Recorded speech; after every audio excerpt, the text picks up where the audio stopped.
Okay. We'll have a moment of silent meditation and pledge to the flag.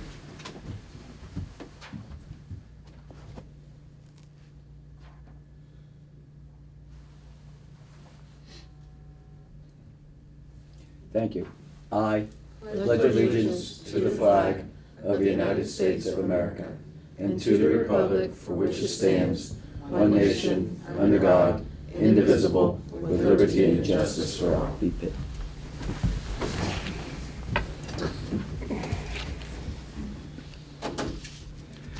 Good morning. It is July 26th. All three county commissioners here. It's 10 o'clock, and glad to be back from 106 degrees in Houston, Texas. No, Austin, Texas. Austin. Well, I'll tell you, it was so hot I didn't even know where I was. No. We'll have consents and approval from the county administrator. Austin. Morning. Morning. Okay, 56 exonerations for $49,910.10. Minutes for July 19th, 2023. Vouchers, General County Fund, $24,355.81.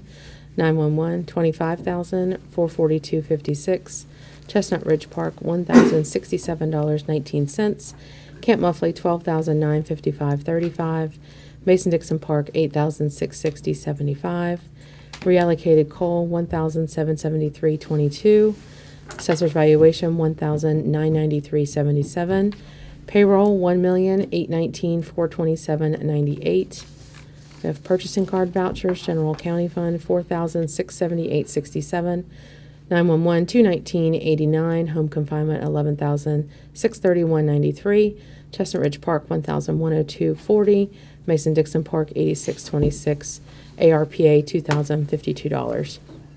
For a voucher total of $1,915,447.76. We have budget revision that requires state approval for the general fund for the carryover. Do you want to take that up separately? Sure. Okay, we'll take that up separately. Position vacancies for boards and authorities are listed on our website. Fiduciary orders for July 26, 2023. Move to approve the consent agenda as presented. Second. Papa moved in second. All those in favor say aye. Aye. Quickly, we have Fiduciary Commissioner Ryan Umina's third and fourth quarter for 2022 report and first and second quarter for 2023 file status reports. Okay. And then also Fiduciary Commissioner Beth Umina, third and fourth quarter 22, first and second quarter of 2023 file status reports. Okay. I move that we approve those reports as received. Second. Papa moved in second. All those in favor say aye. Aye. Okay, for the general fund budget revision, we had estimated the balance forward was $8 million. It actually came in at $8,391,447. So the total budget revision is $391,447.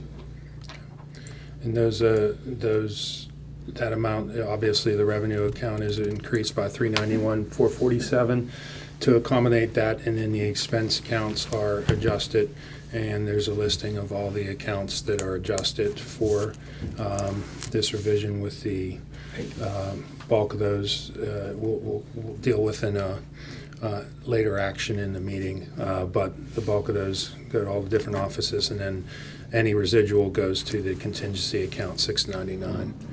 So, move that we approve the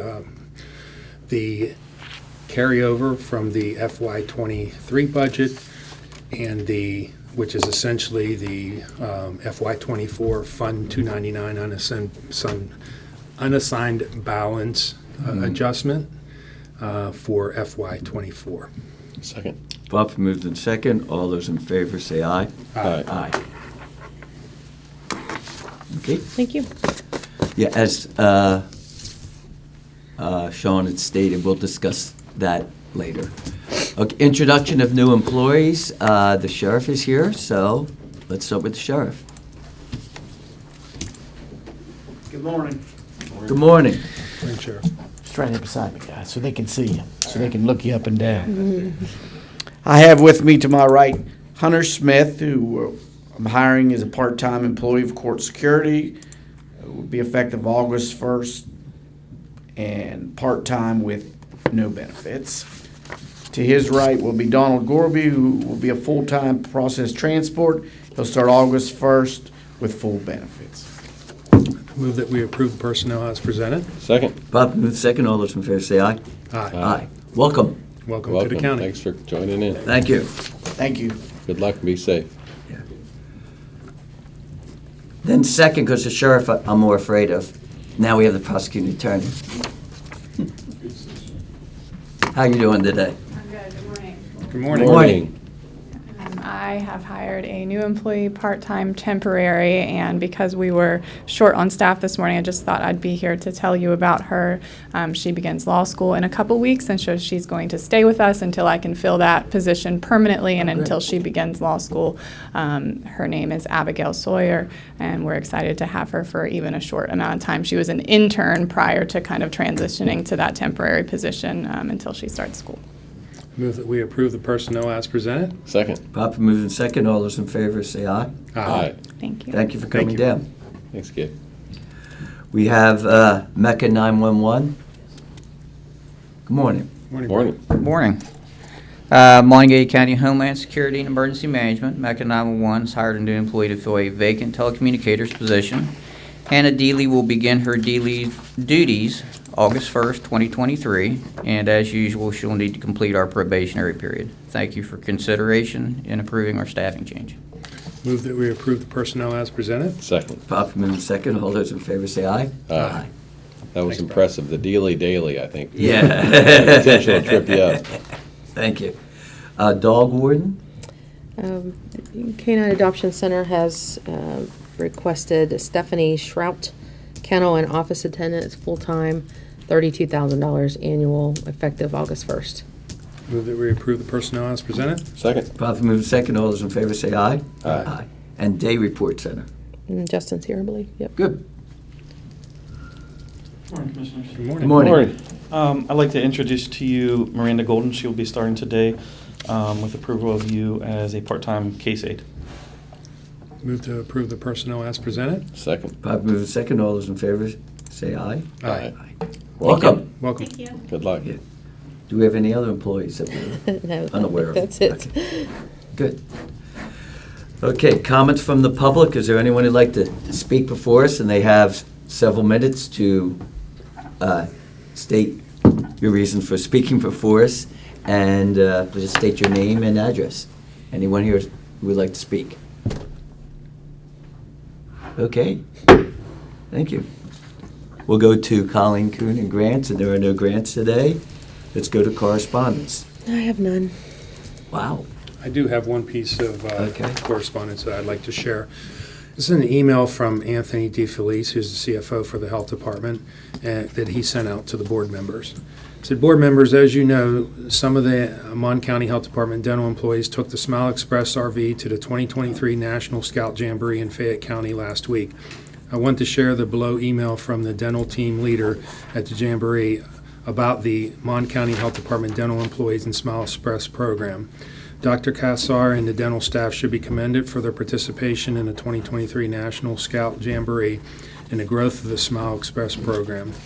Mon County Health Department Dentistry has already been invited to participate in future National Scout Jamboree events. And I'll just summarize a little bit from the letter from, this is from the individual, Dr. Mark Henderson. Mary Wade is the Health Department's PIO.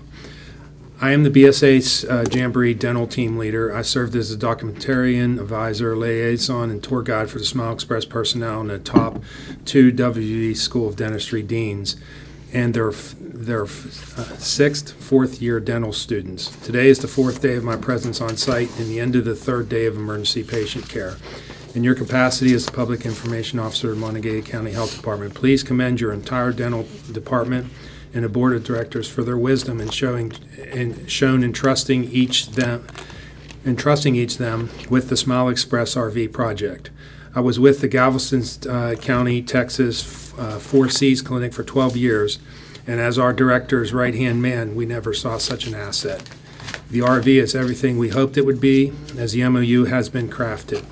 The staff has been exemplary models of professionalism, emulating genuine total dedication to the betterment of all patients within the radius of their ability to travel, who are in genuine needs of improvements to their quality of life.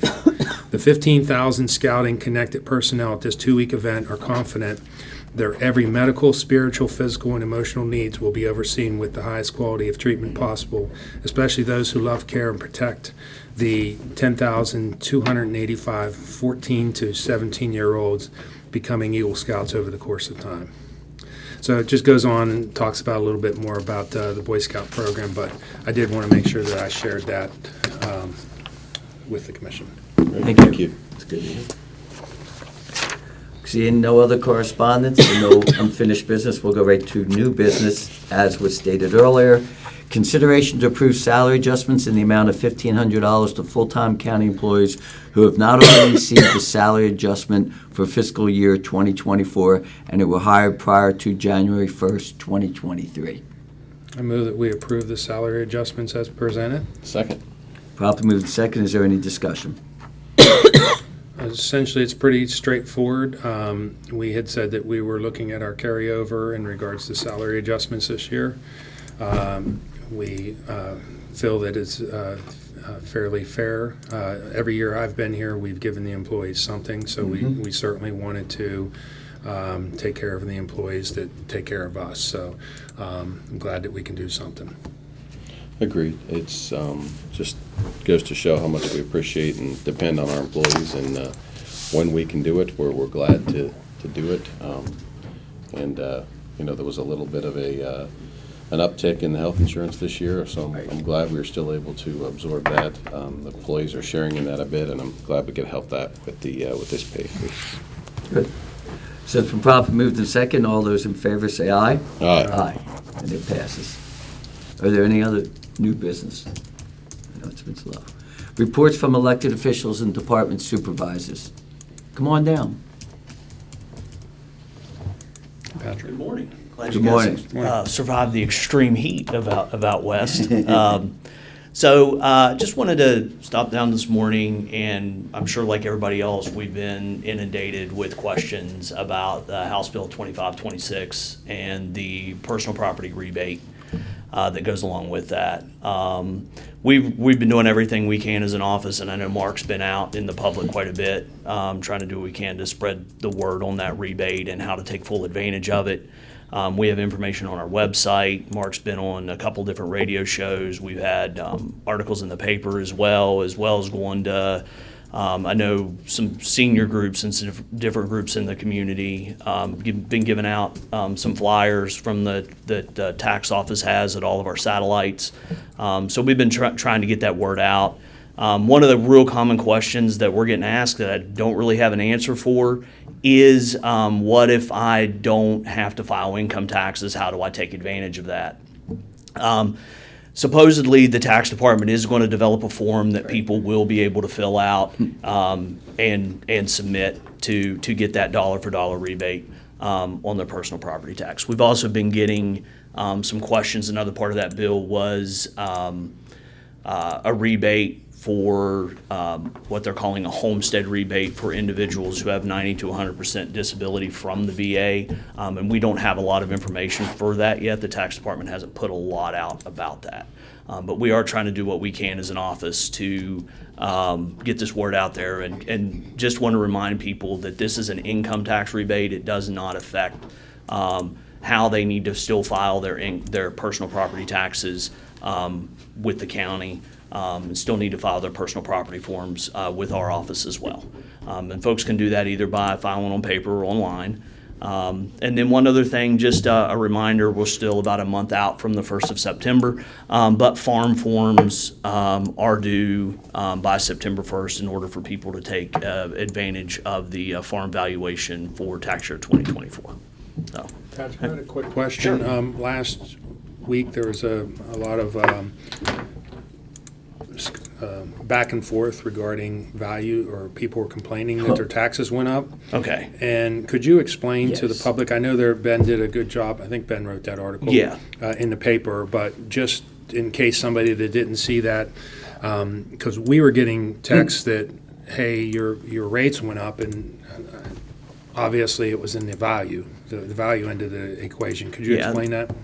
And yeah, the values did go up. So traditionally what happens with motor vehicles is motor vehicles depreciate. When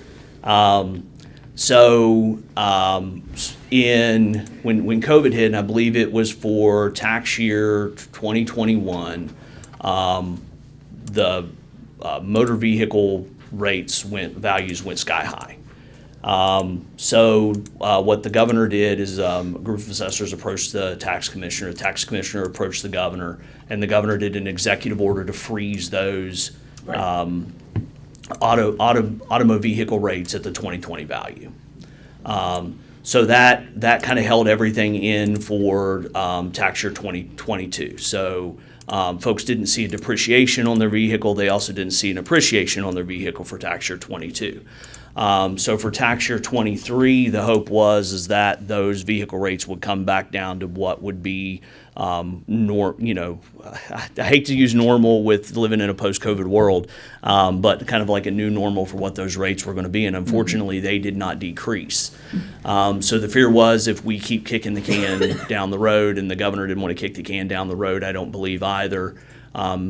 For that gap was going to keep getting bigger and bigger and bigger. And I believe that's one of the things Mark addressed in the newspaper article as well. So that's one of the reasons. That's the reason why that your motor vehicle didn't depreciate. So what we do is when we take a VIN number. So when people turn in their personal property forms, they put their VIN number on that form. We take that VIN number and we plug it into our assessment system, which generates a value from J.D. Power. And J.D. Power bought the National Auto Dealers Association, which is what the state has traditionally used to generate a value. And then what we do is we take the lowest of that value.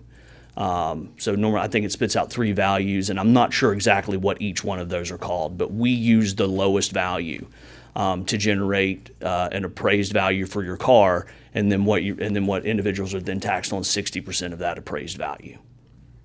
That answer the question? Yeah. Okay. Yeah, so I noticed that and again, when I got the text from Tom, I said, well, there have been no millage rate increases as far as we're concerned. Right. And there may have been tiny changes in the school bond, which I didn't get a chance to check or anything like that. But I wasn't aware of any of the changes. It had to be value. And I knew that the value last year overall went up about 6.5% across all classes. Yeah, and that was some of that was just the market for vehicles is so high right now. And I mean, there was the EMS levy was added, which was a tiny kind of uptick that people would see in there, because we get that question too, not only on personal property but also on real estate, and explaining to people about the levies and everything. Vehicles are classed as or taxed as Class 3? Class 3, yes. Okay. Yeah, because Class 3 went up 7.62%. Yeah, it's Class 3, Class 4, depending on whether you're in or out of town. Yeah. Okay. Well, I appreciate the clarification, because we are all getting inundated, and they couldn't understand why the rates went up, and they thought that we had raised, and especially the levy rates. And that worried me, because people were blaming it on the levies, but it really wasn't levies that go up. It was exactly what you would state. And we're getting a lot of those calls as well. So our phone will hold 50 messages at a time. So we're pretty much just about always about as quick as we can take them off. We get 50 back on.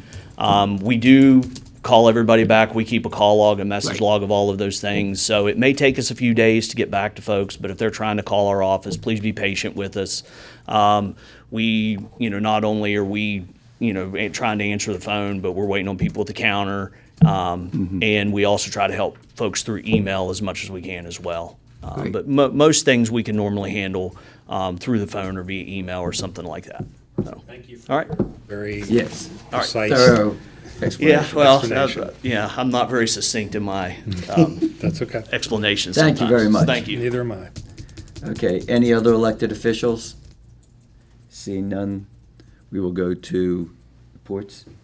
Just a couple of things. Welcome back, Latina. It's always good to see you here, and our friends from Granville. We appreciate you always attending the meetings, keeping us informed of what's going on. Not a lot to report. We had each of us attended a separate DOH meeting last week, which I'm sure now you've heard about and read about a potential bridge going over the Mon. So we continue to look forward to working with the DOH on that to try to access better the industrial park. And that's all I've got, Sean. It has been a little slow since our last meeting. As Commissioner Arnett indicated, at the end of our regular business on Wednesday, I did attend a DOH meeting that each of us attended. We each attended a separate meeting.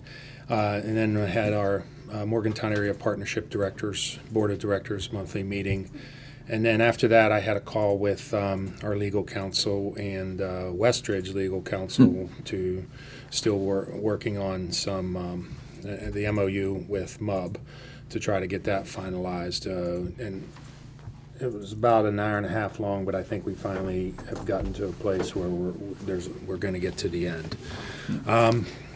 Friday, I had a broadband call with a couple possible investors that might want to put some investment into the fiber to the home off the middle mile in the western end. So just initial conversations. I asked Carrie Cecil from Frost Brown to participate because she's had some experience with municipal and financing of broadband projects, so I wanted her expertise. So I'm going to have a follow-on with her as soon as possible. Today's a regular day. Thursday, tomorrow, I have a Milan Park Foundation Board of Directors meeting in the morning, and then the Health Department Board of Health meeting. Friday, staff reports and broadband sync. I did want to talk about the carryover a little bit. That tiny number is honestly where we try to get to every year. It's always nice to have a little extra so that we have money, but when we go through our budgeting process, we try to budget things as they are, and that's the smallest carryover we've had in 7 years, which means that we're doing a better, that's not a negative thing. That means we're doing a better job of predicting where we're going to be. I just wanted to point that out.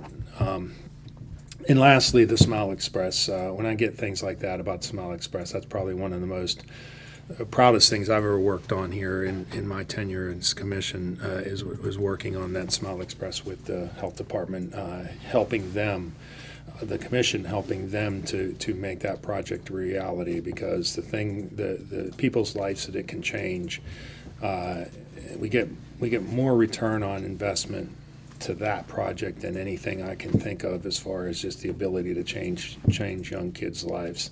So I'm really happy when I hear reports like that about how it's spreading and pushing across other areas of our region and the state. So I want to thank Dr. Smith, the entire Board of Health board, and the CFO, Anthony DeFelice, for all their efforts in that regard, and Dr. Kassar and all of his team. That's all. Okay. As the two county commissioners stated last Wednesday, and we did meet with state officials, DOH officials, at their request.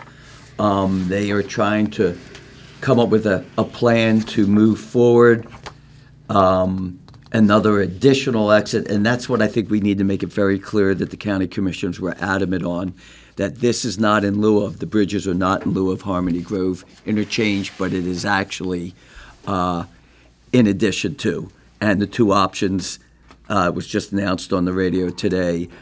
So we will be moving forward, and this is for the MMPO to make that decision. And that will happen in the August meeting. Also, I was fortunate to attend the NACO meeting in Austin, Texas, with our administrative staff. And I think it's really important to discuss ideas and exchange programs that are working and not working in other communities. I was also on the Healthy Counties National Board, and I'm quite honored to represent Monongalia County in this area. And it's ironic, or the saying that it's clear that our problems are nationwide. Wellness, mental health, and nonprofit accountability are high on everyone's list. But at the same time, I was also able to promote the Pantry Plus More program that the commissions have really supported, and it's now being recognized as one of the leading nonprofits in providing an answer to students and their families who are dealing with food insecurity. In my discussions with the group there, I'm very excited that there's now interest in 5 other states to start a similar program, and I hope to bring back positive information about that. It's great to see that Mon County can lead in numerous areas. Also, Sean, I apologize to you now, but I talked to 2 broadband companies who wanted to get involved, and I'm going to be giving them your name because they're national. And I said, we have a program, but I did say that I was going to send it to you. So I want to apologize. Hopefully one of them will turn out to be positive, so we'll go with that. Do I have a motion to adjourn? So moved. Second. We be adjourned.